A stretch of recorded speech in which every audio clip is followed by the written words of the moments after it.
All right. I think we're just about ready to get going here.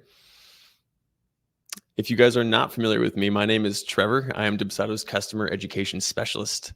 And if you guys have ever done a screen share call with us, you may have also talked to me since I'm also on our screen share call team. But welcome. Really excited to have you all here. Today's webinar is going to be called Dubsado Day 1, Your Blueprint for Getting Started.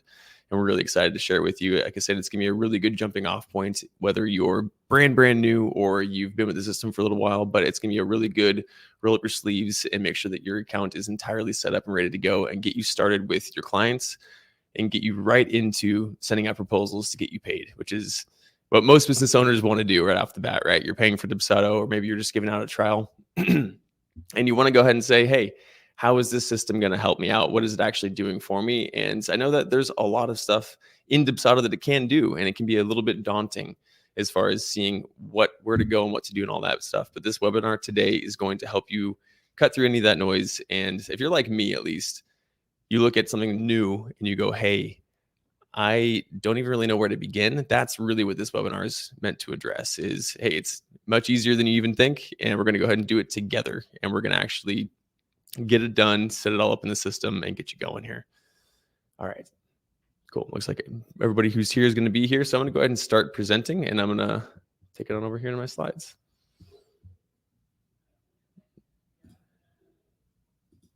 All right. Can everyone see that coming through okay? Sweet. All right. So again, this is Dubsado Day 1, Your Blueprint for Getting Started. I'm Trevor Lecca, our customer education specialist, in case you just jumped in here.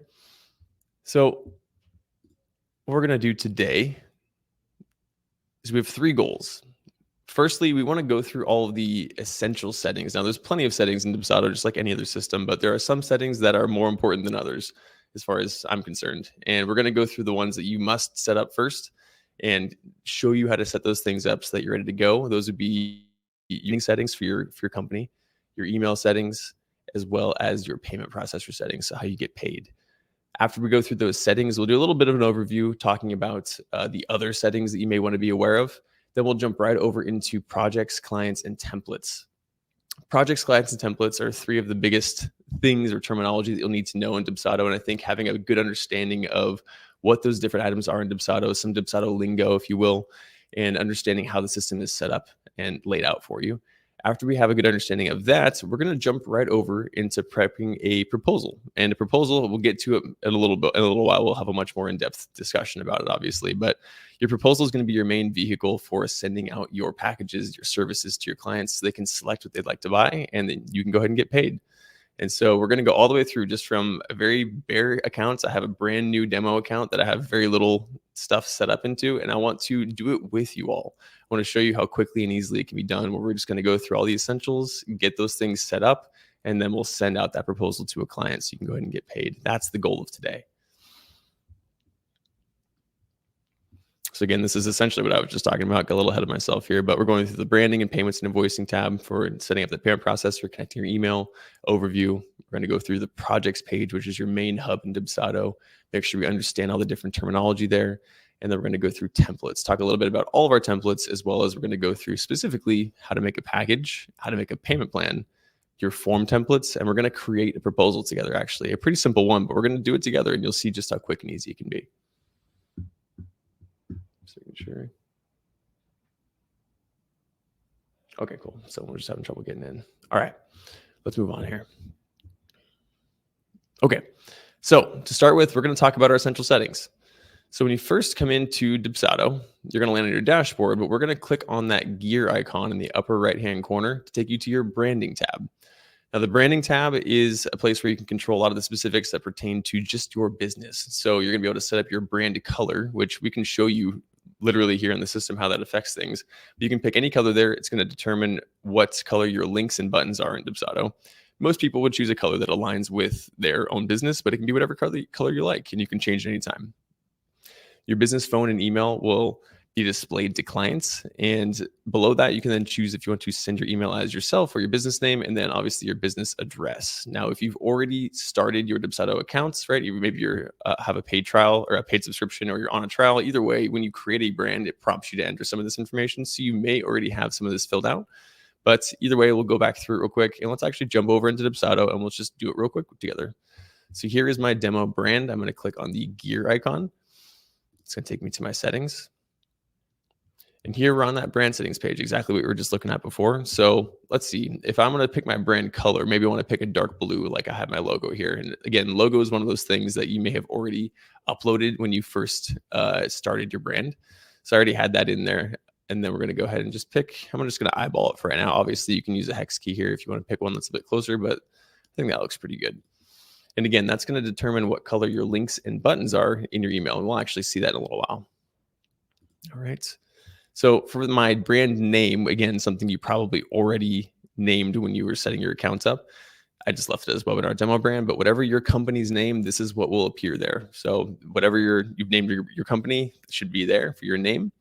Business email. Now, one of the things I really want to touch on when we get to the settings here is that there's a bunch of different places in Dubsado that you can enter an email, a variety of emails. And it's actually 4 different places, which can be a bit confusing. So we're going to talk a little bit more about that. But your business email, this one here, is just one that's displayed on public invoices in the client portal.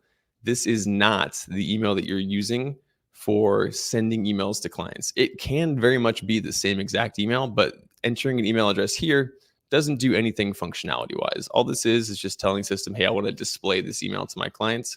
You could use a different email when you actually go ahead and connect an email account, which we'll do in just a moment. But it does not have to be the same. And entering one here doesn't set up your email connection for actually sending and receiving emails.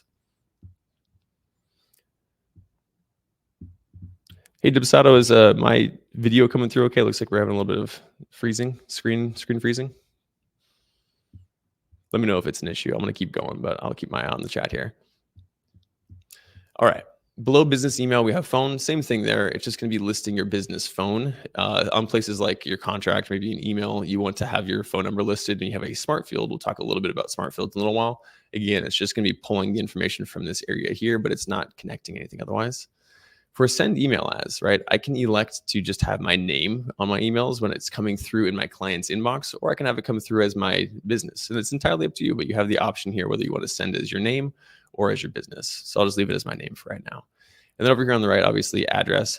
Again, you were likely prompted to fill this out when you first started your brand, but if you haven't done so, you probably do want to fill out some of the address information just in case you end up wanting to use any of your brand information smart fields down the line to populate information on it, maybe your forms or your emails and that kind of thing. Once you're done entering this information here, and I'm going to go ahead and just enter in my info. We'll do that. I'm going to go ahead and make sure I click save. All these settings here in the brand settings and general settings area will have a save button in the top right corner. Just don't forget to save. Cool. I'm glad to hear everything's good. Cool. All right.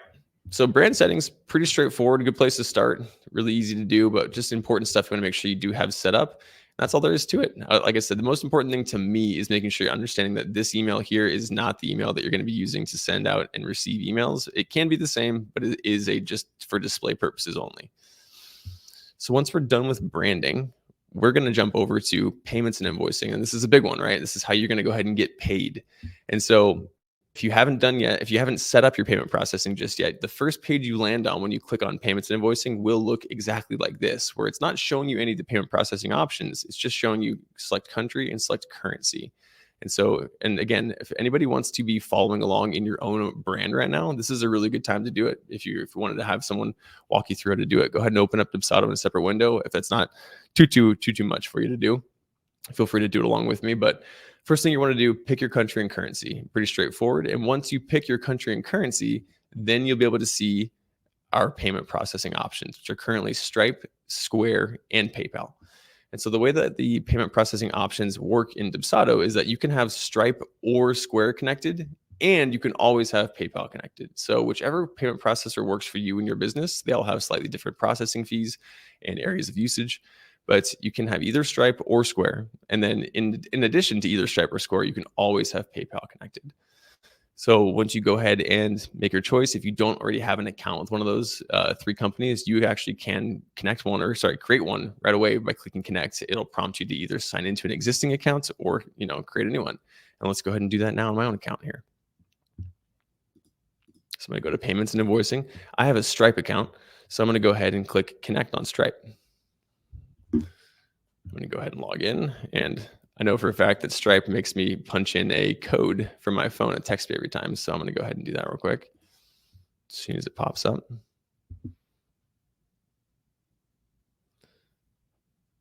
There we go.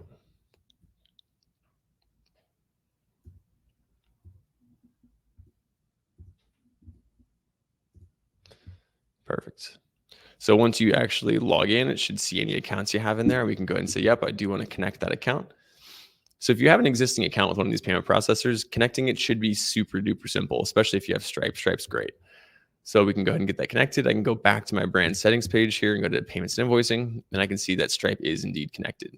Let's talk a little bit about some of the other settings we see on this page once we're set up now. I know I didn't have that in my slide, but let's talk about it. So for Stripe, Stripe is the only payment processor that we have that currently accepts ACH payments or bank payments, which is why I think Stripe's probably one of the best options that we have here. But right now I have ACH payments or bank payments turned on, and I can also turn on credit cards. But I could have just credit cards turned on if I want to. So you can toggle these two independently of one another if you like. But if I want to accept both bank payments and credit card payments, I'll have both of those toggled on. And then again, right? So since I connected to Stripe, my Square option goes away. I don't have the option to connect to Square now since I'm connected to Stripe. If I did ever want to toggle what payment processor I was connected to, I could go ahead and click disconnect, and then all three of those options will show up again: Stripe, Square, and PayPal. So now here, if I had a PayPal account, I could go ahead and connect that. And then that would essentially give my clients the ability to choose, right? Maybe your client's like, hey, I have a PayPal balance. I want to go ahead and use that. That button would show up on your invoices saying like, hey, I want to pay with PayPal instead of with credit card. So that's kind of how it works where you have two different one of these connected. It just gives your clients the option to pay either way, essentially. We're not going to cover too much of our auto pay settings today. That's probably a different conversation. But this is where you would set up your brand's global auto pay settings. We can also go ahead and turn on gratuities, right? If maybe I want to accept tips, I could toggle that on, and then I could select a category where I want those tips to go into. I want to leave that turned off for right now, but I know a lot of businesses do want to accept gratuities. This is the same page where you'd come to do that. Down here, right, I can toggle some invoice settings. I'm just going to go through them really quickly, but just so that you know where they are if you ever want to come back and adjust them. So for the bill to section, we can either do the client's name, the company name, or both. And that'll just basically be displayed in the top left corner of the invoice. Entirely your preference, whatever makes more sense to you. We can choose to show the tax on our invoices or not. By default, it will be turned on. We can obviously toggle that off if we want to. And then invoice terms. This is a really helpful place to be able to add a note to the top or the bottom of your invoices if you have anything additionally where clients to know. I know that since Dubsado only integrates with Stripe, Square, and PayPal, maybe you have some instructions. Maybe you need them to send a paper check, for example. So you can post some information at the top or the bottom of your invoices, rather. So go ahead and give your clients instructions about how to make payments, or just maybe additional help, like, hey, thank you so much for your payment, something simple like that, or even just like I said, instructions would be a really good place to put that in there. When you do make changes here, it will prompt you to go ahead and make and save those changes as well. So we see save changes. So just something to keep in mind as well.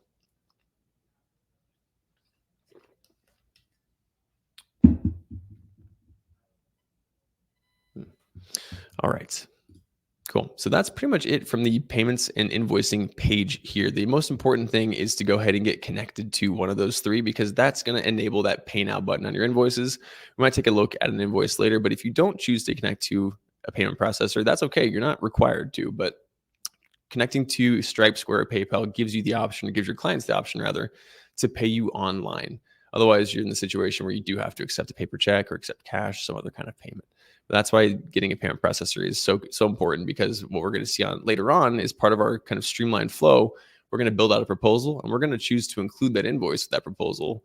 And it's really, really nifty when we get to it. You'll see that the client can select their package or packages, and then they'll take them straight to the invoice. If we have a payment processor connected, they can click pay now and pay you right there. So we're really getting to you guys getting paid as soon as possible, which is fantastic. All right, let's jump back over here. Next thing, and our last most important setting as far as brand settings are concerned, is your emails tab. And so this is the email that you're going to be connecting to actually send and receive emails with your clients. And so this is the important one as far as, hey, this is your clients are seeing it's coming from you and your business. And it should be the email that you're going to be wanting your clients to see, is what I'm trying to say. So on the emails tab, we have 3 different options for connecting email. If you have a Google or a Microsoft email, it should be super duper straightforward for you. You can click sign in with Google if you have a Google email account. If you have a Microsoft email account, you can go ahead and click sign with Microsoft, and it'll prompt you either way to sign in with your associated credentials there. And if you have any other email account, you can click use SMTP. Now, we're not going to go through the whole SMTP flow if you have a non-Google or Microsoft account, but either way, we have really good instructions about how to go ahead and connect an SMTP account, or you can follow along one of our different, we have a separate video that shows you how to go ahead and do that. But we're going to go ahead and just connect my account right now. Let's go ahead and get that set up. I have a Google email account, so I'll show you just super straightforward. I'm going to go ahead and choose an account and use this one. Go ahead and click continue. It's going to say, yep, I do want to send emails on my behalf. For Google, Microsoft, it is that simple. All you got to do is just basically sign back in, and now we are connected. And so again, let's talk a little bit about how emailing in Dubsado works, but Dubsado is basically piggybacking off of your own email accounts to send and receive those emails. So if you do not connect the email account, you can send a limited number of emails per day. It's usually about 3, and it's a daily cap, right? So you'll be like, hey, I'm setting up my Dubsado, I'm sending some emails. Those emails are actually coming from our hello@Dubsado email account, or mail@Dubsado rather. But once you hit that daily cap, you will no longer be able to send emails any longer. So you'll want to make sure you connect your own email account. Once you do connect your own email account here under the emails tab, you can send an unlimited number of emails, which is fantastic.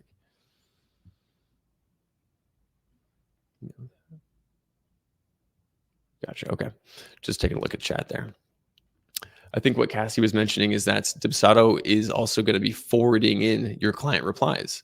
And some folks do want this, some folks do not. By default, Google, if you have a Google or Microsoft email account, you can have it automatically do so, but you have a general emails tab here at the box, at the inbox at the top here. And what's going to happen is that any reply that your client sends, if your client's email is in your address book, it's going to then forward that reply back into your account for you to go ahead and see. And that's also how we see our replies in our project, is that email forwarding. Yeah. Down here below SMTP, or not SMTP, SPF, we can double check that our SPF record is set up, and I can see here that my SPF record is indeed verified. If you're having any email deliverability issues, SPF and DKIM is going to be something that you're very much going to want to look into, especially with some recent Google and Yahoo changes. That's definitely a different conversation as well, since email deliverability can be a bit sticky, but we have really good information and resources about how to go ahead and set that up as well. But yeah, that's essentially all you really need to do here in the emails tab, is go ahead and connect email accounts. Like I said, the most important thing is that you just have an email account connected, because otherwise you will hit that daily cap and you won't be able to send emails to your clients. All right. So I think after emails, we're just going to go through a couple of the other basic settings in here. And I wanted to call out to a couple of different places. I know this is a really common source of confusion for some users when they're first getting going, is the other places that emails kind of show up here in settings. And so like I mentioned here under branding, we have our business email, right, which is just displayed to clients. Here under the emails tab, we have the email we're using to actually send and receive emails. If I go down to login settings, right, this is the email that I'm actually using to log into Dubsado. Those 3 emails can all be different emails if you want to. They do not have to be the same. And I can always change this email if I want to log in with a different email. That's not going to affect the email account that I'm using to actually send and receive emails. And then in the last place that we can actually have a 4th email now, technically, we can go into notifications. By default, it's going to be whatever your login email was, but this is the email account that you're going to receive your Dubsado notifications at. But this could be a different email if you like. And I think it's just important to call out that there are a couple different places, like I said, 4 in total, that you can have an email kind of set up here in Dubsado, and they can all be different. The only one that really makes a difference for your clients is the one under the emails tab. The other 3 are more just for internal only. So just keep an eye out for that. It can be 4 different emails if you like to, but 4 different places you can have an email set up. That's really what I wanted to talk about there. I'm not going to talk too much about notifications. By default, you're going to have your dashboard and email notifications turned on for everything. But you can always come into the notifications tab here and toggle those on or off if you'd prefer to have more or less notifications, depending on what kind of content you want to be notified about. All right. Other than that, there are other settings in here that are obviously super important, but for getting going, just for your initial account setup, we're not going to spend too much time talking about them. I'm going to scroll through them, but otherwise we're going to move on after that. So the dashboard here, this is just going to show financial indicators when we hit our dashboard. That's this information here, our financial goals, open invoices, and the revenue indicator. If I don't want to see those, I could just toggle those off in those settings there.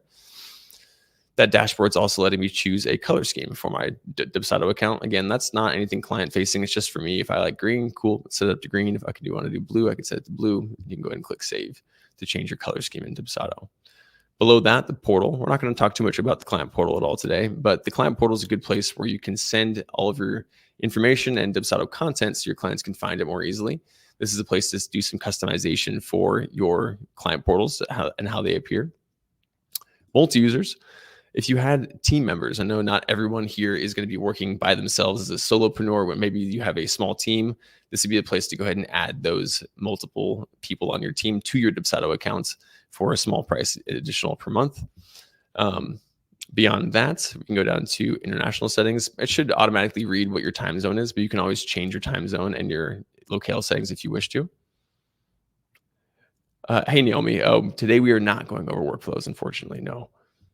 But we do have a workflow webinar coming up on Wednesday. So if you want some workflow help, tune back in on Wednesday, 9 a.m. Pacific time, and we'll get going on some workflows. So hang tight. All right. Under the integrations tab, here's where we're going to set up things like video conferencing, your QuickBooks or Xero integrations, so your bookkeeping, and then Zapier, right? So if you have anything that you want to connect outside of Dubsado, we can use Zapier to do so. Domain names is where you're going to go ahead and set up if maybe you have a website, you can set up your C name, right? You can show all of your Dubsado links as coming from your website. We can also do URL meta information, so just more branding there as well. You can make your links look pretty as well as have some preview images or a favicon even. Below that, we have custom app fields. In Dubsado, there are many fields that are built in by default, but maybe you have some custom information that you want to save, right? You're like, hey, I want to see how many wedding guests I'm going to have for my wedding industry. You could have a custom field that saves that information for you. And then under general settings here, we can turn on date conflicts or appointment scheduler conflicts. Those are both just going to be like view only essentially. So the date conflicts is just showing you when you have conflicting dates as far as project dates are concerned. And then scheduler conflicts, this is really only relevant if you have more than one brand, right? It's looking at cross-selected brands for your different date conflicts. So if you have different businesses all under one account, it'll help you kind of keep everything straight and not get double booked.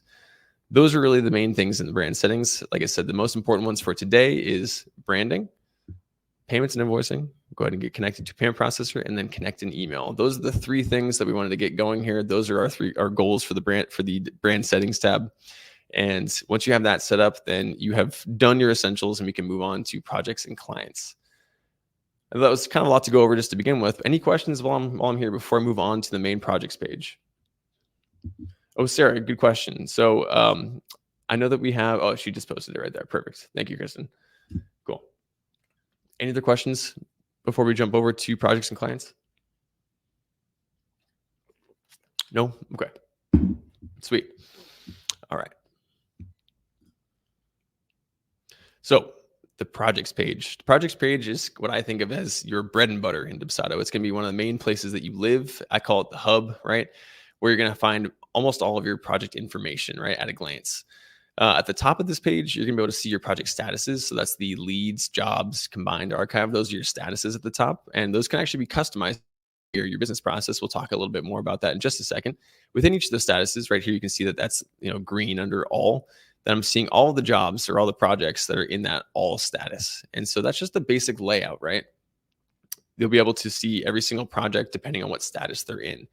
Now let's talk a little bit more about those statuses. So leads and jobs. In Dubsado, we have just two main kind of buckets or statuses, a lead status or a job status. And this is a question that I get all the time when I'm doing screen shares is what's the difference between a lead and a job?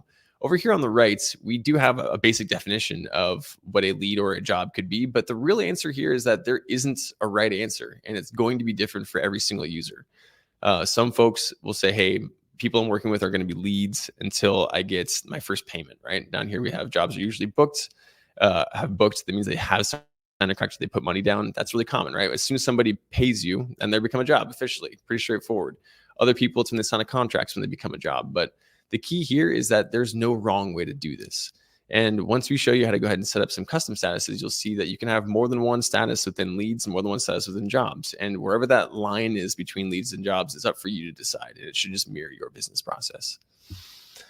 On the right-hand side page, on the right-hand side of the project status, on the right-hand side of the projects page, you'll be able to click customize to add those statuses. We'll go ahead and add one or two of those together so you can see what I'm talking about.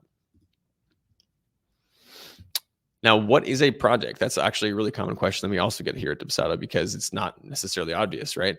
But in Dubsado, think about a project as a digital file folder that's going to be assigned to one client for a particular job or service that you're completing for them. So it's the same concept as if you had a manual desk drawer and you got files and they each pertain to one person and one job that you're completing for them. It's just digital, and we're going to go ahead and organize them that way. But this whole line here, as you can see in the red, is one project. Now, a client, meanwhile, right? A client's the main point of contact that you can have throughout the service that you're offering or the product that you're selling. Now, each project can only be assigned to one client, but one client can have as many different projects as you like. As you can see here, Rachel, maybe Rachel has a project for her engagement photography session. She also has a wedding photography session and an anniversary photography session. Those are three different projects that a user could have in Dubsado. But as you can see, all the three of those projects are then assigned to Rachel's client profile. So one client per project, as many projects per client. Let's go ahead and take a look at that together. So I'm going to go over here to the projects page. And here's my main projects page. So as we can see here, right, they're the same layout for everybody. We have leads at the top, jobs at the top. And by default, again, I left this as bare as possible on purpose because if you're just getting started, I know it can be a lot to look at. So we're just going with, hey, this is just getting going. We have the sample client still here. Just for sake of time, I went ahead and added one other project here, and this is Shelly Howard. So let's say I had a client named Shelly Howard. This is what her project looks like. And at a glance, we can see some important information, though there's nothing set up here just yet. But we have project date, right? So if Shelly Howard had a date associated with her project, I could see it at a glance right here. And the invoices will show right here as well. Here's your contract, workflow, and then status. But this is one project, this whole line here. And we can see here, since it's a lead, right? I just met Shelly, or Shelly just got to know my business. I haven't worked with her yet. She's in the lead status here. Over here on the right, when I was talking about customizing your project statuses, if you click the customize button, here's where you could create those new statuses. I'm going to go ahead and create one right now, actually, because it's going to come into play a little bit later. But let's go ahead and say add status in the top right. And let's see here. I'm going to call this proposal sent because maybe I want to have a particular status that denotes to me, hey, any project that's in this status means that they've had their proposal sent out to them already. And maybe in my business, they're not going to be considered a job until after they've paid, right? So if I'm just sending out the proposal, they probably haven't paid me yet. So I'm going to leave this as a lead status. So I'm going to say save. Then we have proposal sent. So if I go back to the projects page, you'll see here now we have a proposal sent status. And you can have as many of these custom statuses as you like, whether you assign them to leads or jobs. It's just going to keep growing this bar to the right. And if you kind of go too far and you go too far past to the right, you can actually scroll here. I know I don't have enough statuses to be able to scroll, but you can scroll left and right to have as many statuses as you like. So don't feel constrained by the bounds of your screen or how long your process might be. Feel free to be as specific as you like when it comes to project statuses. It will only help you when it comes to your organization. All right, let's jump back over here. So now we're going to jump inside of a project. So each project is going to be organized exactly the same with those tabs there at the top. So when you first click on a project, you can click anywhere on that line of the project that you saw to access the project. You're going to land on the emails tab, which is one of the tabs we're going to be working with today. Again, like I said, it's going to be the place where you can send emails as well as see client replies when they come in. Right next to that, we have the invoices tab. That's going to be a place where you can create, edit, view, and send invoices that are associated with this particular project. Then on the right of that, we have the forms tab, which is where you can apply, edit, view, send those forms within the project. Those are the three biggest tabs for today. We're not going to be looking too much at appointments or workflows, tasks, or notes. Just for getting going, just for just getting started, those are the three tabs that are probably paramount and most important to start with. And that's all we're going to focus on today. So you're going to go back over how to add a project status? Yeah, let's do it real quick. Cool. And then Adele asked, can I reorder those statuses within Leader within projects? So let's go back over to customize. So Sarah and Adele, take a look here. So when I want to add a new status, I can just click add status, and then I can go ahead and add a name to that status and assign it to either lead or a job, right? So maybe after proposal sent, I'm going to do contract sent. That'd probably be the next obvious thing, right? After contract sent, maybe they've already paid me. Maybe they're going to be a job at this point. So I can say save. And then let's add one more so we can try a little bit of reorganization here. Proposal sent, let's say deposit paid. Do a job. Go ahead and say save. You should be able to drag and drop. Did you see that, Adele? When we're in here within the leads or the jobs, and I'm actually adding or editing statuses, I can click and drag these statuses to reorder them. So that way one comes before the other if I want to, which is pretty sweet. You can say deposit paid is probably gonna be before contract sent, or actually after contract sent. So that'd be something like that. Cool. Any other questions before I move on? Sure thing, Adele. Stella asks, is there a time limit for a project? And the answer is no. There is absolutely no time limit. It's entirely up to you if you want to kind of give your clients some parameters as far as, hey, I wanted to hear back from you within a certain amount of time. That's up to you, but there is no expiration date on a project. So let's go back to the main projects page here and take a look real quick. So I go into Shelly Howard, for example. Right now, there isn't a project date set, but I could set one if I want to. Now, again, this particular piece of information right here, this isn't any kind of expiration. This is mostly just for my internal use. Like, let's say for Shelly, I started working with her today, and I know I want to be done with her project maybe in a month. So let's go ahead and set this to April 11th, right? I can say apply. Now this project has a project date, but again, this isn't an expiration. This is just kind of denoting to me like, hey, I'm going to be working with Shelly for the next month. But other than that, there's definitely no time limit for a project. Cool. All right, so let's actually take a look since we mentioned some of these things. This is the emails tab, right? I can go ahead and say send email. If I just want to send a one-off manual email here, I can go ahead and type anything I like. We're not going to talk too much about canned emails, but I could even pull in a canned email by clicking the bookmark icon. That's a common question that I see all the time is, hey, I made these canned emails. How do I use them? It's kind of a small button right here, this little tiny bookmark icon. This is going to pull up a list of all my different canned emails. And these are just the default ones that come with every Dubsado account. But really good place to start. You're like, hey, I don't actually want to type out this email every time I use it. Let's do send proposal, right? I used one that had a form link in it. We don't have any forms in the project, which is why you're seeing that error there. But just as an example, you can pick any of those canned emails to pull the wording in here, which is really easy. Saves you time from having to type out that email. So there's that. Down here on the left-hand side, right, let's take a look at some of these other things here as well that I didn't mention already.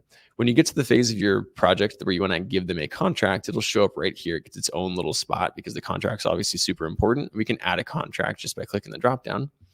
Tags are something that you can use to organize your projects even further than project statuses. Maybe I have my statuses set up and then I wanted to know maybe what package they selected, right? I could make tags for that and I could tag them appropriately. Right here under the client information, we can see all of the info assigned to just this one person. Now here I actually did something interesting, right? I added an alt contact for Shelly. Let's talk a little bit about that just to clear up any confusion in case some of y'all were looking at that and thinking about it. So in Dubsado, like I mentioned, you can only have one client assigned to each project. That being said, each client can actually have an alternate contact. So if I click that pencil icon right there, and I scroll down just a little ways, we can see alternate contact. And so this is really handy for things like, hey, I'm a wedding photographer. I don't want to have both parties, both fiancés here on the actual contact, right? If I add in an alt contact, then I can actually have the email there. And when I click send email and I'm manually sending an email, it'll default to sending to both the primary contact and the alternate contact. So that's really helpful for just trying to keep everybody involved. We can say send email. You'll see right here, we got Shelly's email right here. And then we've got her husband, I assume, right? Or not her husband, sorry, Ferris, her business partner potentially, that we want to CC on the email. I got stuck in the wedding frame of mind there. Anyways, that's really cool. If you do have more than one person that you're working with, you can add them as an alt contact. Let's jump over to the invoices tab. There's not gonna be too much here to look at just yet. We'll come back here in just a little bit once we get to the proposal aspect, but this is the invoices tab where you'd be able to see, view, edit, share any of the invoices we create within this project. Like I said, we'll come back there in a minute. And same thing with forms. We're going to come back here at the end and we're going to add the proposal that we make together. But these are the three main tabs that we're going to be working with today. Yeah, sure, Kate, I can go over tags. So I haven't set any tags up just yet, but essentially the idea is, let's go ahead and make one real quick. I'm going to say create new tag. I know for a fact that I'm going to have some packages that we're going to make in just a second here. And so let's say I wanted to add tags so I could see at a glance from my projects page what package my clients picked. And so I know I'm going to have, I think I have basic, which is just the name of a package. I have a basic tier, and then I have a premier tier. Let's add one more. Something like that. So since those are both packages that my clients could pick, it's probably going to be just one. So let's hypothetically say Shelly picked my premier package, right? She'd have that premier tag in there. So I'm going to go ahead and go back to the projects page. And if I go back here in the leads, see this little dot? It's probably kind of hard to see there, but if I hover over it, it says Premier. So it's one of those things where once you set your tags up, maybe you've got a bunch of different kinds of tags. You can easily hover your mouse over a project to see at a glance, like, okay, what kind of package did Shelly buy again? And I can see here, just right here, she was a Premier package. So I can just see at a glance really easy what she purchased from me essentially, right? And you can use tags to organize by any metric you like. It doesn't have to be just your services. It could be something like a recurring client, like just noting that this person was someone you worked with before. It could be let's see, using things like, depending on your industry, right? Like, hey, maybe this person wanted exclusively red flowers at their wedding, right? So you want to have a denotation of what kind of colored flowers they want to have. It could be anything you like, but it's just an additional way to organize your projects at a glance is really the whole thing. Does that make sense, Kate? Let me know if you have any other questions. All right. Let's jump back over here. So we talked about inside of a project. Let's move on a little bit. And now we're going to jump over to templates. So templates is a really important thing that I think it's to understand just for using Dubsado in general, since Dubsado is just a template-based system, right? The entire thing is predicated on the idea of using these templates to save you time. So we're going to go over here and talk a little bit about just all of our templates. And so when we click that templates drop down here on the left-hand side of the page, it's going to open up that list and show you all the different things we can template out. And that's going to include your scheduler templates, which are for appointments. We're not going to talk about those today. Form templates, we will talk about those. We'll look at those together. Canned emails, which I mentioned a little bit earlier. Those are your pre-written emails, saving you time for having to type the same email out. We've got package templates. We're going to make one of those. Workflow templates. Again, tune in Wednesday if you want to look at a little bit more about workflows. And then we have payment plan templates, which we'll make one of those today as well. So those are all the different things that you can actually template out. And the entire idea is that once you've made your template, you can then apply that template to a project, which we just talked about. And once you're inside that project, right, you can then make customized changes to that template, and it's not going to affect your master template, right? The idea and the way that I think about it that makes the most sense to me is that your master templates over here under that templates dropdown are kind of your common denominators, right? You're going to build your templates out in such a way that they make sense for the majority of your clients, right? Then once you have your common denominator, you can apply those to a project. And inside the project, now you can make your customized changes. Maybe Shelly, for example, needs a different pricing on a package because she and I negotiated, or I wanted to offer her a deal. I'm going to take my master template for proposal. I can apply it to her project. Then I can change the price within her project, and it's only going to take effect for Shelly, just as an example. And that's the case for any of our templates, right? You've got your common denominators, apply it to your project, make your changes for that particular person, send away, and you're good to go. And it will not change your master template. That's a really big thing to talk about in Dubsado because it saves you so much time once you understand that you don't need to customize every single template for each individual client. You're just making one master template and then making your edits in the project. Letitia, yes, the replay will be available within, I think, 24 hours. It'll get sent out as long as you registered and you're here, so you're going to get it. No worries. Oh, and thank you, Dubsado team. Yes, you can have more than one tag on a project. You can have as many tags as you like. Okay, cool. Let's jump back over into templates here. So we just talked a little bit about that. Let's go ahead and look specifically at packages right now. So packages is just our term for your products or services. And it's the place where you can go ahead and describe your products and services as well as give them a base price, right? And like I said, maybe you have different prices. You might be in the boat where your services cost different amounts for different people because it's a bigger or smaller job. That's totally okay. You can still use packages if that's you. The idea is that you can set it up for like your base price and then customize within the project from there. But we're going to go ahead and build one together. And regardless, right, keep in mind that these packages then can be easily applied to invoices if you're going to manually make an invoice, or in the case of what we're going to do today is we're going to take those packages and apply them to a proposal to make what's basically an order form, right? To let your clients select from a couple different options. And so we're going to go ahead and jump over into Dubsado and do that together. So I'm going to go ahead and say templates. I'm going to go ahead and click packages. And so you'll see here, you're first starting up here with packages. There's like 6 different sample packages. You're more than welcome to edit those if they're close to what you like, but you don't have to use any of those if you don't want to. You can go ahead and just click add package to go ahead and make a new package. So as I click add package, I'm going to go ahead and name this. You may have saw on that last page that I already made a basic one. So I'm going to make a Premier package. Let's call this Premier, let's see, web design. Cool. So when you click on that to add a title, we got that. Now we're going to go ahead and say new line item. When I click new line item, a bunch of options are going to appear. So I'm just going to name this again, Premier Web Design. Now this is the item. This is the name that's going to actually show up on the invoice itself. This could be an internal name, right? Whatever makes most sense to you when you're setting up your account, you can name that here. But this name here can be the same, but just keep in mind that it's going to be whatever your client will see. So that's the one that's important for your clients there.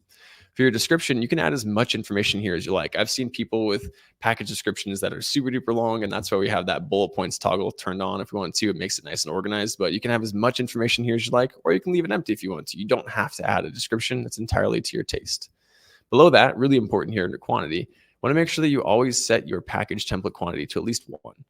The idea here is that once you're on a proposal, you could customize from there. When you're in a project, you could customize the quantity. But if you don't have at least quantity 1, then your price will always show as 0 regardless of what you set that price to be. So if I want to set this price to maybe $3,000, right? If I have this set to 0, it's still going to show as $0. So make sure this is always set to 1. Then, like I just did, go ahead and set a price for your package. Then, depending on what you're offering, right, your service or your item may be taxable, may not be. If it is taxable, then we can go ahead and say new tax item to go ahead and create a tax, right? I want to say maybe California state tax, right? We do something like that. We'll do 12%. And that'd be how you add a tax. It's going to go ahead and add it to your chart of accounts. And now we have a tax on this item.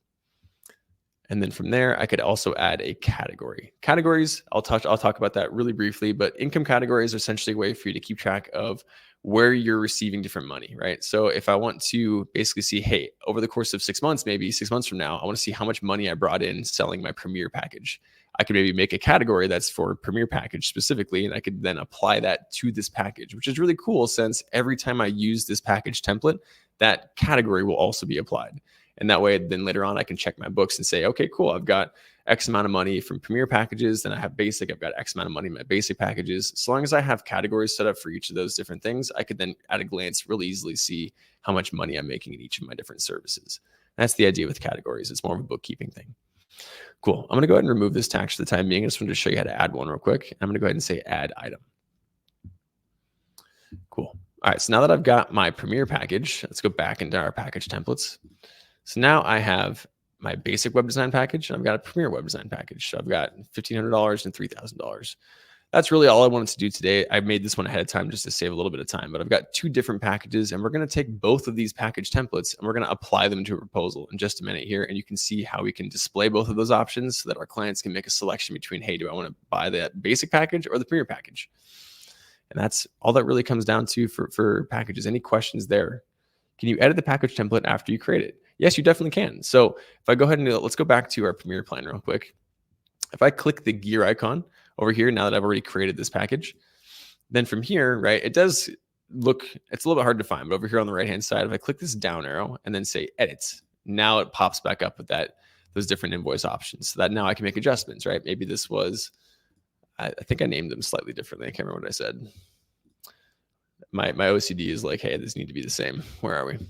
Web design package. Okay. So I just named the package. So let's say I wanted to change that title, like I said. So let's say that's gear icon and then say edit. From here, now I can go ahead and say web design package. Then after that, I can go ahead and say save item. And now I've updated my package.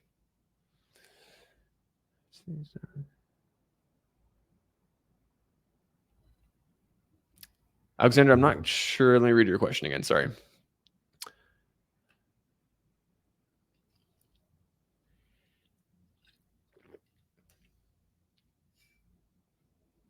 Alexandra, I'm afraid I'm not quite following your question. Could you rephrase? I'd be happy to answer it.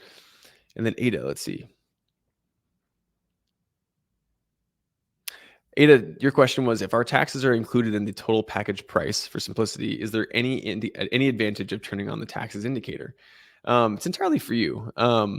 It's more of just a client transparency kind of thing for the taxes indicator. It's on by default, so that's, your clients can see as much information as possible. But if you don't want to have that turned on in your invoice and you're telling your clients, hey, this is all inclusive, either at taxes included or maybe you don't have tax, so you can just turn that off. But it's entirely to taste. I wouldn't say there's an advantage or a disadvantage either way. It would just be whatever makes more sense for you.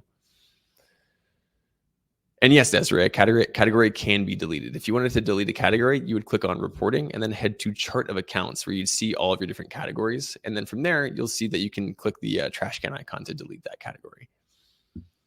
Okay, so basically when you were in the package part, after the package is established, it'll show the prices. Overall, if I use the same package several times, will the total price of that sale for that package show up?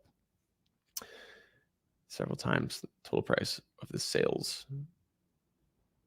I'm not sure I'm still following you, Alexandra, but essentially if you use the same package over and over again and you have a category applied to that package, you can then go into your chart of accounts and see all the different transactions that are applied to that category. So you should still be able to see the total sales of each of those package instances, right? Even if you end up changing the prices in between. Is that maybe you were getting after? I'm not sure, because you could take, for example, this $3,000 Premier package, right? maybe, like I said, I want to give a discount to Shelly, my client, and I make it $2,500 instead. As long as I have that category applied, then I can go into my chart of accounts and I could actually see these are all the transactions that I have associated with the premier category. And then I could see that I charge $3,000 to one client and $2,500 to another client. Still a good question. If you adjust the total price, you do not have to go in and manually change the invoice, as long as you've applied it already, right? So if you apply a package to an invoice, then if you later then go ahead and make a change to your package template, your invoice will stay the same actually. So if you were making a change to your template after having added it to an invoice, you would need to manually change that price. But I haven't done this yet. If this package was applied to your proposal, it would automatically prompt me to update my proposal. So you would not have to update it there. Kate, you don't use invoices. You gotta still set up a package. You definitely can set up packages, but the packages are going to be the most useful in terms of invoicing, right? You could use packages if you just want to display them on a proposal, and the proposal will always make an invoice, but you don't necessarily have to actually send that invoice to a client if you don't want to. So I would say packages are still pretty helpful, especially because you could then pull in that information on a proposal using smart fields. Maybe you just want to use those packages to display stuff. Okay, cool. I'm going to move on, guys. We'll jump to a couple more of those questions here at the end if we have more questions about packages, but let's jump on over to payment plans. All right. Oh, sorry. This is just exactly what I was talking about. So going over all the different things you can customize there, I walked through all those items there as far as what to actually set up in a package. And now we're on to payment plans. And so a payment plan is designed to break down an invoice into installments, right? Maybe you don't want your clients to have to pay your entire fee all in one chunk.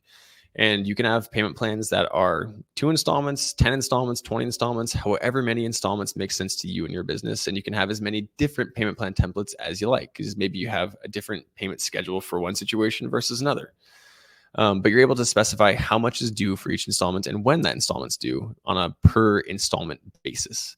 And on top of that, you can also add reminders to each of those different installments if you want to maybe remind that your clients have a payment coming up, or maybe they're overdue on a payment. You can automatically send reminders for either the upcoming payments or overdue, whatever you like. You can toggle those on there in that payment plan. So let's go ahead and actually do that together once we get over here after this.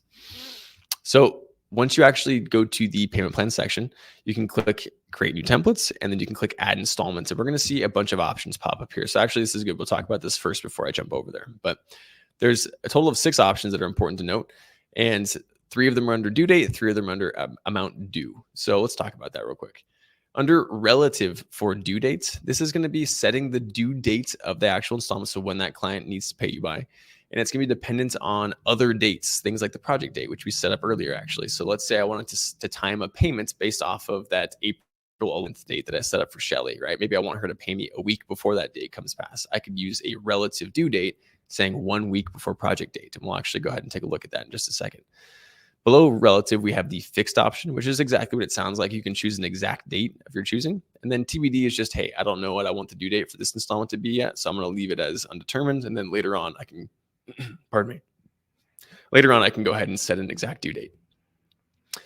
So those are the 3 different options for due dates. And then under amount due, we've got some pretty similar options, right? So divide equally is kind of similar to relative, right? So it's going to always divide the amount due by the number of installments. So for example, if I have a payment plan with 3 installments and I use divide equally for all those, it's going to divide those 3 installments into 33% of the grand total.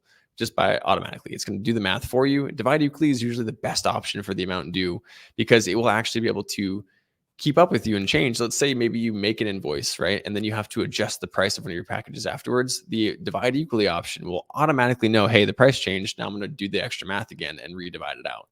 So divide equally is really nice because it does a lot of that work for you.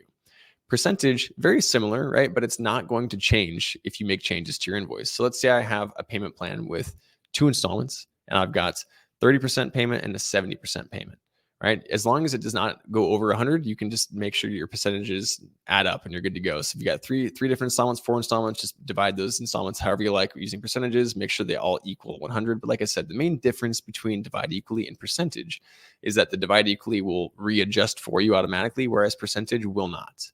Then a fixed amount due is just a custom amount due of your choosing, which is really useful and common that I see for deposits, right? Maybe you've got your package is worth a couple $1,000s, but you want your clients to pay you a $500 deposit up front. Just no matter what package they pick, they got to pay $500. A fixed amount due is perfect for that. And then, like I said, you can add reminders to each of these guys. So let's go ahead and take a look together. So I'm going to go ahead and click on templates. And I'm going to go ahead and say payment plan. Now in Dubsado, you're going to have some sample payment plans to start with, and they're actually pretty good. You're more than welcome to use any of these or customize them. We've got 3 installments, 50/50, a fixed deposit, like I was just mentioning. This one's got a $1,000 deposit, or pay in full, right? You don't have to have your payments broken up into more than one installment. You can have just a pay in full payment plan. The key here is that you do need a payment plan of some variety to set a due date, right? So if you're in the boat of like, hey, I actually don't let my clients pay over the course of multiple installments, but I still want to have a due date, right? You do need to have a payment plan then. You would just have essentially a pay in full, which is 100% of the remaining invoice, because that way we can then set a due date. If there's no payment plan, no due date will be set for your invoice. Let's go ahead and make a new payment plan together though. So I'm going to click create new template, and now I've got my new payment plan. So I can go ahead and rename this. If I click the pencil icon, I'm just going to leave this as new payment plan. Now here I'm going to say add installment. So now I have a total of 1 installment. I can click anywhere on this kind of long rectangle right here to open up more options, just like we were looking at before. So if I want to go ahead and say, hey, for this first installment, let's go ahead and do something like, I'm going to say relative. And for this option here, since it's going to be the first installment, let's go ahead and take a look at some of these relative options. Like I mentioned before, we can do before or after the project date, which is really cool, right? I could time it based off of that date that I set. But I can also use one of these 2 options right here. So after payment plan applied to invoice is a really useful one that I think I get a lot of questions about. The idea is that this is my payment plan template, and the system can actually keep track of when this template gets applied to a project. And we can actually take a look at what day that was. So let's say once I set this up, I apply this payment plan template to my client, Shelly. If I say 0 days after payment plan applied to invoice, that means that that payment is due today. It's due whatever day I applied that template. If I do maybe 1 or 2 days after payment plan applied to invoice, that means if I applied that payment plan to her project today, her payment would be due in 2 days. So it's looking at just whenever that template was applied, which is really helpful if you're just trying to make sure that, hey, I want that payment to be due in conjunction with whenever I started kind of working with that project, because usually that's when you'd make that invoice. The other option we have in here that's really common that I see is after contract signed by clients. And we're actually going to use that one for right now. So we'll say 0 days after contract signed by client. That means that whatever day they sign the contract is the day that their first payment is due. So if I wanted to give them more time, I could do, increase this and say maybe they want to do a week after they sign that contract. We could do 7 days. I can also change this instead of days. I can say weeks or months. And that's going to be the case for any of these relative options. Like I said, for this one, I'm going to go ahead and do 0. Just leave it like that. And then for the amount due, I'm going to go ahead and say, instead of divide equally, I want to do a percentage, right? Let's go ahead and say a percentage here. I'm going to say, actually, apologies. I'm going to do a fixed amount first, and then we'll do a divide equally after that. So a fixed amount, let's say for all of my packages, I always want maybe a $250 deposit. So I want to say 250, and that means that no matter what package they pick, they're going to go ahead and get a $250 fee, right? I want them to go ahead and pay $250 of that total package price, and then I want them to pay the remainder in another installment. So now that I've set up the due date here and my amount due, I can go ahead and click this to minimize it, and then I can go ahead and say add another installment. So now I've got 2 installments, and the second one's going to be super easy, right? So now we've got for under amount due, if I say divide equally, that means that by default, whatever's left over, let's say it was $1,000 total, they're going to pay $250, and then they're going to pay $750 left over, right? Because that's whatever's left over out of the remainder, right? After I've got that deposit on there. For the due date, let's go ahead and say maybe, let's do something like 2 weeks before project start date, or not 2 days. Let's do 2 weeks. There we go. Obviously, as you can see, since we've got so many different options within our installments, there's going to be quite a different number of ways that you can actually set up your payment plans, but there's no right answer here, right? Like there's no wrong answer, rather. Whatever makes the most sense to you and your business is going to be what makes the most sense. But I think this will be just fine for right now. We'll do $250 deposits, and then we'll say 2 weeks before project start date is when the remainder is due. All right, let me take a look over here. I haven't taken a look. Kate, really good question. So there's not a template for, Kate asked, how do you create a sample invoice? And if there's a template for that, the entire idea with our packages is that the packages are sort of your invoice templates. If I'm going to jump back over into packages real quick.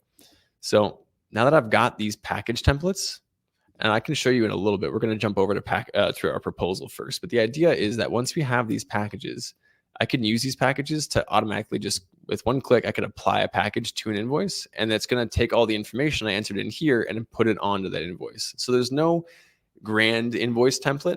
The idea is that your different package templates is going to then kind of populate each invoice as you make it. Does that make sense, Kate?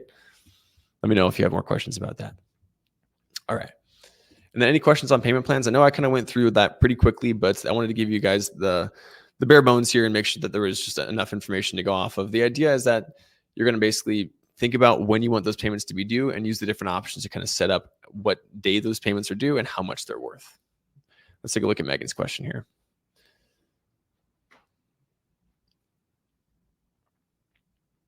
So Megan was asking about a 50% price up front, but her prices go up. So Megan, for your instance, I think you would probably do something like probably just divide equally for the two of those if you do something like this. So if I go ahead and say new template here, I'll just show Megan real quick. So if I say add installments, I would do one of two. See how it says one of two equal payments? The idea is that since these are under divide equally, it's going to know, hey, okay, the initial price was maybe $5,000 for your package, right? And then it's going to bill them $2,500 off the bat. If your prices increase, then the second installment will be able to account for that increase in price, which is, like I said, why I recommend, if you can help it, in whatever case you have, always do divide equally if you can, because it's going to automatically adjust for things like that. That's a really good example, Megan, of why you'd want to use divide equally, because it will be able to know, hey, the price went up. There's a remainder here that's more now than 50%, and it's going to be able to bill them the remainder at that point. All right. Ada, we're going to talk about the answer to your question about more than one separate contract agreements in just a second. We're actually going to jump to that in just a second here. Cool. Glad that helped, Megan. All right, cool. So we talked about payment plans. Let's jump over to our form templates. So we'll talk a little bit about each form real quick, but today we're going to be focusing just on our proposals. But again, our form templates is our main hub for where we're going to basically template out all the different forms we're going to use with our clients.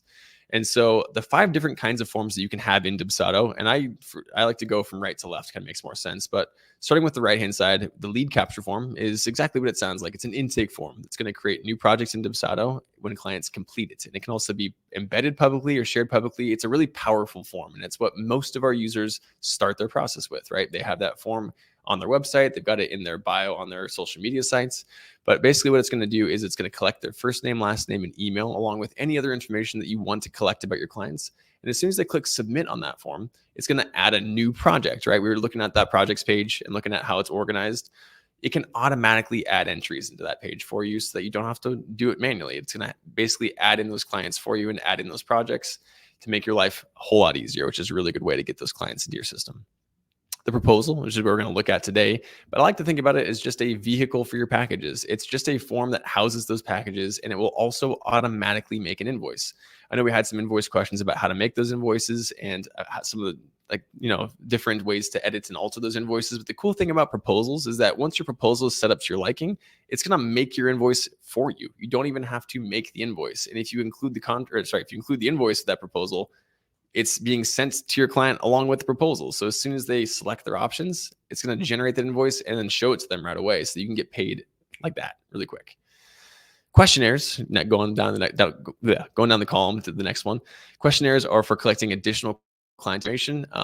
They're kind of a catch-all form for anything else, right? They're not going to be used to start your process, but at any point that you need more information, go ahead and use a questionnaire. It's a good thing to use.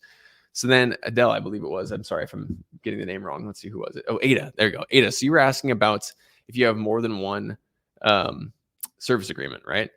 If you have more than one thing that you need your client to agree to, this next point is going to be really important for you. So in Dubsado, every project can only have one main contract, and that's that left-hand column there, where it says sample contract. That's your main contract. You can only have one of those. However, if you have other items that you need your clients to agree to, the idea would be to use a sub-agreement for anything additional beyond that. Both contracts and sub-agreements have the ability to have client signature fields as well as your own counter signature fields if you like. And they're essentially identical. They work very much the same. The only difference being that you can only have one main contract, and that's because you can include the contract in a variety of different ways, and you can actually connect it to proposal too if you want to.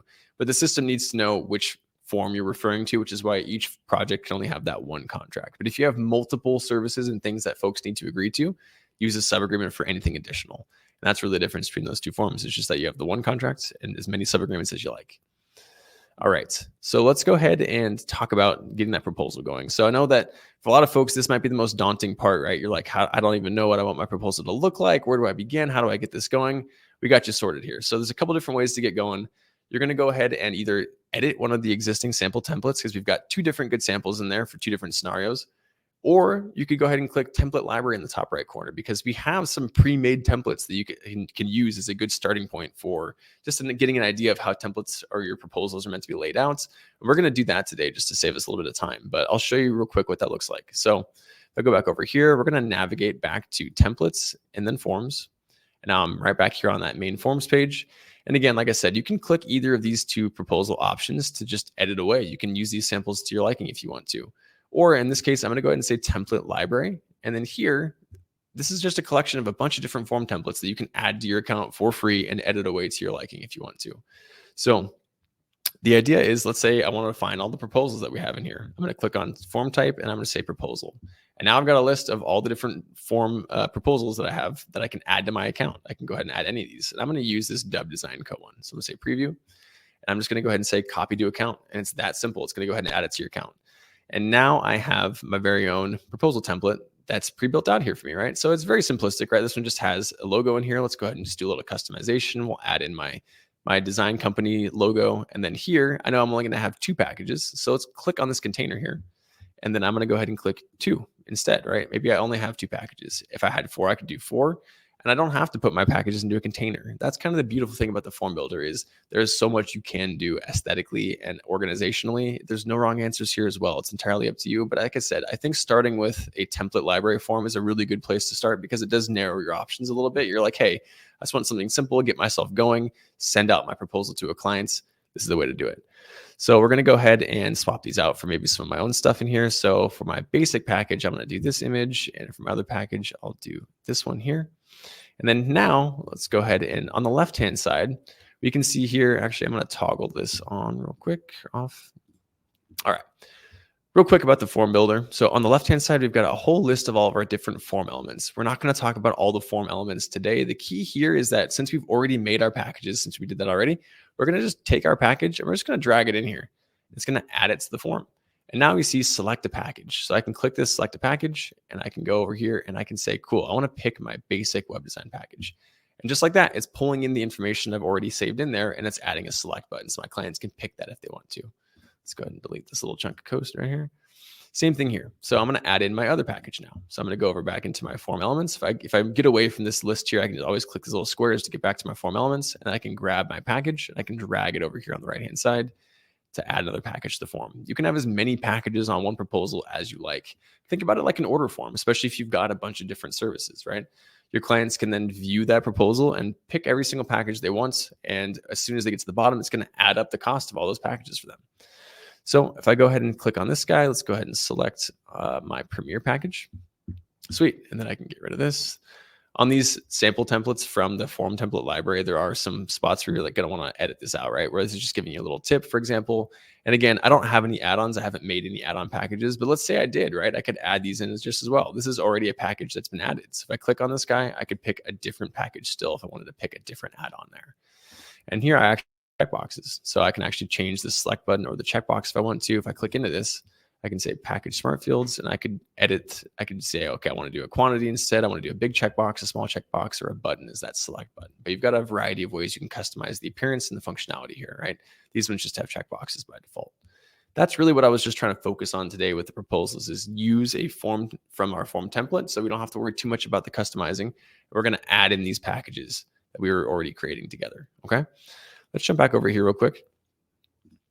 I think I got a little bit ahead of myself, but the idea, yep, exactly like I was saying, is we're going to add those proposals in, or those packages in. And once those packages are added in, we're just going to look at one other thing, which is just the form's settings, the actual form template settings. So let's go ahead and jump on that. So this gear icon here on the left-hand side, this is going to house a lot of the different functionality of your proposal. And I'm going to go through each of these options because there are cool and important options, but we only have one option here that we're going to take today, which is including that invoice. But starting at the top, we're going to have the include contract setting. Like I mentioned a little bit briefly, you can actually toggle that on if you want your client to receive a proposal a contract. And then, like I said, if you have the invoice toggled on, it could be an invoice. And so that's a really, really common thing that I see our users doing, is that they're saying, hey, I want to have my client receive one link in one email that has the link to their proposal. When they finish that proposal, it takes them directly to their contract. And that way they can go ahead and sign for the services that they're purchasing. After they've signed that contract, if you've got the invoice option turned on as well, it'll take them directly to that invoice for them to go ahead and make a payment.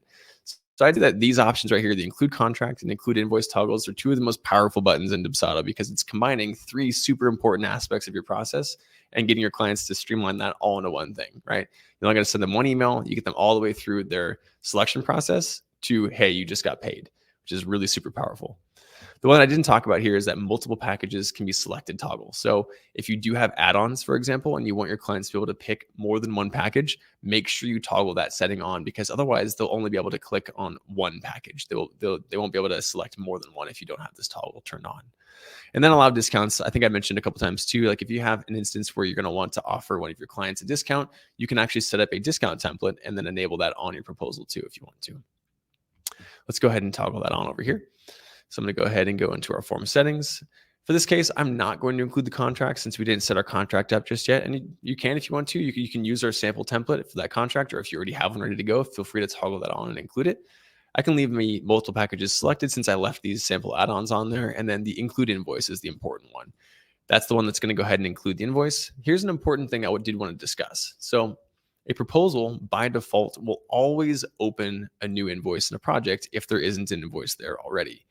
This include invoice toggle is not telling it yes or no, make an invoice, right? If I turn this off, the proposal will still make that invoice. This toggle is only saying, do I want to show the client the invoice or not? I have seen some confusion about that in the past. And I think that it is maybe a touch confusing there if you aren't sure about how the proposal functions in the project there. But the idea is if this is turned on, it's going to include the contract, or sorry, include the invoice with that proposal so they can see it. If you have it turned off, it's still creating that invoice. It will still be in that project. You're then just responsible to send it to that client later. You're not including it right off the bat with that proposal. That's all that toggle is doing. In this case, we want to include the invoice, so I'm going to leave that toggled on. Let's see here. Oh, I'm a little bit behind on the chat here. Let me take a look and catch up. I know we're coming up a little bit over time, but we're almost done. We're just about through with our proposal, and we're going to go ahead and show you how to send it, and that'll be about it. So actually, let's table those questions till the very end. We'll get there in just a second. Okay. So I'm going to go ahead and say save and close as soon as I'm done with my proposal. And then from there, we're ready to go. All we did just now was we went through and made our packages. Then we went through and made our payment plan. And actually, catching myself there, that's something I forgot to include. So let's go back and take a look. So if I go ahead and click form settings under payment plan, I can actually take that payment plan that we took a lot of time to make, and we can go ahead and apply it. So that was the new payment plan. And now that payment plan that we created will automatically be used on the invoice that the proposal creates. And once we go ahead and set that up, I'll show you exactly what that looks like. I know it's a little bit ambiguous when you just click a payment plan. You're like, what is it doing? Where's it going? I'm going to show you that right now. So as soon as we have all of our options set up, and now we do have all of our options, we can go ahead and apply this to a project. Cool. So if I go back to our main projects page, like I said, our projects page is the place where we're going to be doing most of our work in Dubsado. So I go back into leads, and let's go ahead and say, okay, cool, Shelly.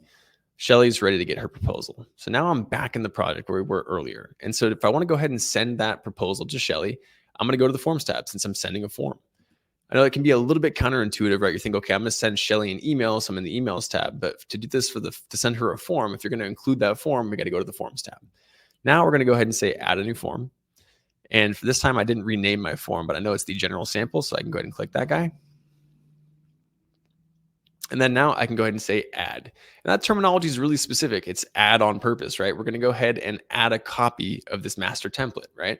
We made our template just a minute ago, and now I'm previewing our template to go ahead and make a copy of this for the project. So I close this out. Now you can see that this form has been added here. And this is just a copy of our master template. So I could go ahead and say edit.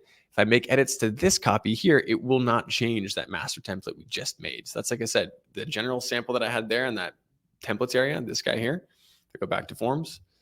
This is our common denominator. And then maybe Shelly needs some specifics changed for her. I could go back into the project and I can make changes to Shelly's copy of that proposal, and it will not affect our master template. Those changes are just for Shelly. Let's jump back over here real quick. I think I'm getting ahead of my little presentation. Yep, exactly like that. So Once we've added that form, like I said, you can go ahead and make those edits if you want to, or you can go ahead and click send, which is exactly what we're going to do right now. So once I'm done making edits, then I'm ready to go ahead and do that. So let's go ahead and send it. So if I hover my mouse over this little square right here, we can see view, send, edit. We can say send, and this is going to pull up a little email window for us. And I could go ahead and type into this if I want to pick, different wording for this. I could customize this right now. I could also click on, again, my canned emails bookmark icon right here, and I could pick a different email if I want to. Look, Shelly's proposal is linked, ready to go.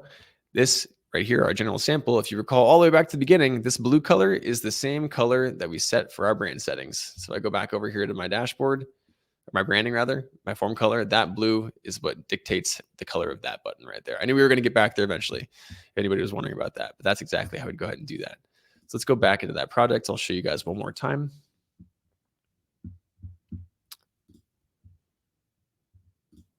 We're going to go back into the project here, forms, and then I'm going to go ahead and say send. That's going to pull up this email window right here. And like I said, I could pick a different canned email. Let's go ahead and grab that one, and I can go ahead and say send. Cool. So now that Shelly's got my proposal, we can wait for her to go ahead and pick an option. But let's take a look at the invoices tab real quick. And now here, right, we see that this invoice was already opened. And don't panic if you see this happen, right? This is intentional. As soon as we apply that proposal to a project, the system's going to open a new invoice, and it's going to wait for Shelly, our client, to pick an option. And once she does, it's going to automatically populate this invoice with her selection, whether she picks the basic package or the premier package. So the fact that you see nothing here but a payment plan, and this is that payment plan that we assigned to that proposal, don't panic. It's supposed to be blank like this until your client makes a selection. This is just going to line up perfectly with what Shelly sees once she makes a selection. It'll populate right here. That was really all we wanted to go over today, was how to get everything ready to go to send that proposal. I'll take a couple minutes here and go through some of these questions here. All right. Can I send her the select button verbiage under the photos? Yes, Julie, I definitely could if I wanted to. If I go back over here to forms and edit this. So this guy is just set to, I think, left align right now. If I want to go ahead and highlight all this, let's see here. And I go to the A options. If you're doing some form building and you're doing some custom edits, if I click that, there's a ton of different formatting options that hide under the A right here. So I'm going to go ahead and say align, and I'm going to go ahead and say center. I can do something like that. Cool. All right. So I'm going to take a look in the Q&A since I see that there might have been some posted in here. Oh, no, I'm just going straight into the chat. Just kidding. Okay.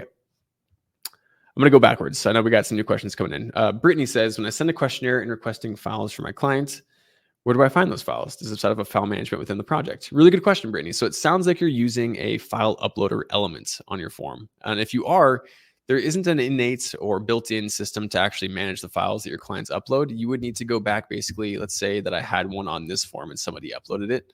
If I close and save this, you can find those files just by accessing the actual individual form itself. So let's say that this was submitted and my client sent me files using a file uploader element. I'd be able to see them right here on this preview, but there isn't any other way to pull them up, unfortunately. All right. What else we got? Charlotte, if you're still wondering about the toggling button, could you tell me which toggle button you wanted to see again? I'm happy to show you again if you like. And then Madeline, would it be also possible to link contract and invoice? So contract gets signed, invoice is generated and sent. Maybe that's a question for the Wednesday workflow session. No, Madeline, that's actually exactly, or Madeline, I apologize if I was missaying your name. That's exactly what we're talking about here. So if I go back and edit this proposal again, let's say I did want to do exactly what you're talking about, right? If I go to form settings and I say include contract, since we're in the project, I'm seeing a different setting here. I need to add that contract direct to the project, but that's okay. Let's actually look at it together. So I'm going to turn that toggle on. I'm going to say save and close. And then I'm going to go ahead and add a contract. Let's use the sample contract real quick. Cool. So now that I've added that contract, if I go ahead and say view on this proposal, and I say open, now I've got my proposal here at the top, right? So I can go scroll through here. I could pick a package. Since I'm viewing this as the business owner, I can't actually see the submit button. You would need to open this exact link in an incognito window or a different browser entirely to pretend that you're the client. It's a really good way to test stuff out in Dubsado. But now I've got the contract right here, right? So I've included the contract and I've also included the invoice. Again, nothing on the invoice since I haven't actually selected a package, but that's exactly how you'd go ahead and do that. Does that make sense, Madeline? Okay, let's see what else we got. Oh, it worked out. Okay, cool. Stella, great question. So we do actually have a really good handout that we're going to send through with the recording after this. So you won't get it until tomorrow, but the handout that we've built for this exact process walks you through every single step that we just went through today in pretty much the same exact order that we went through it today. So that's going to be included with this recording. And so keep an eye out for that. You'll be able to go back through this in case if you were just focusing on the webinar and you weren't doing this in your own account, no worries at all. You can always watch the webinar back again when you get that recording, and you can also use that handout to walk you through all these different steps. All right. Any other questions we got here? I think that's just about it, guys. I think that we got through a ton of information here today. And I just want to say you guys did a fantastic job keeping up with me. I know that was a ton of information to go through, and you've done a lot. You got through your account settings, you learned essential terminology, and you also got around the platform. You sent yourself a proposal. You're not yourself. You sent your client a proposal, hopefully, so we can get you paid.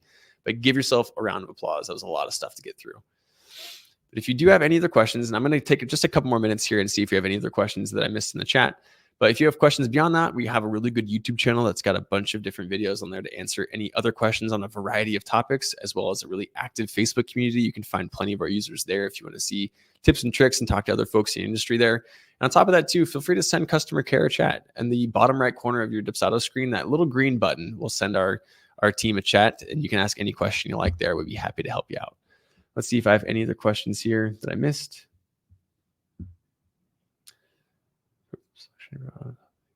Cassie, to answer your earlier question, yes. So your selection on your proposal can automatically populate on your contract. All you need to do is use a package smart field on your contract. So we didn't go too much into detail about how to actually customize your contract today.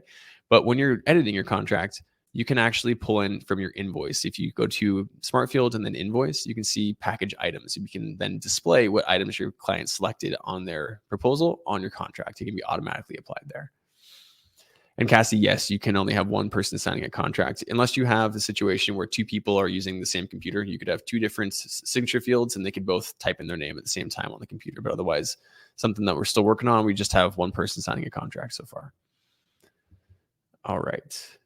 I think that was just about it, guys. Thank you so much for your time here. It's been an absolute pleasure. Hopefully this has been super helpful, but I had a great time. You guys, I really appreciate you taking the time out of your day to learn a little bit about Dubsado and spend some time with me here. But keep an eye out for that recording, and we'll catch you on the next webinar. Thanks, guys.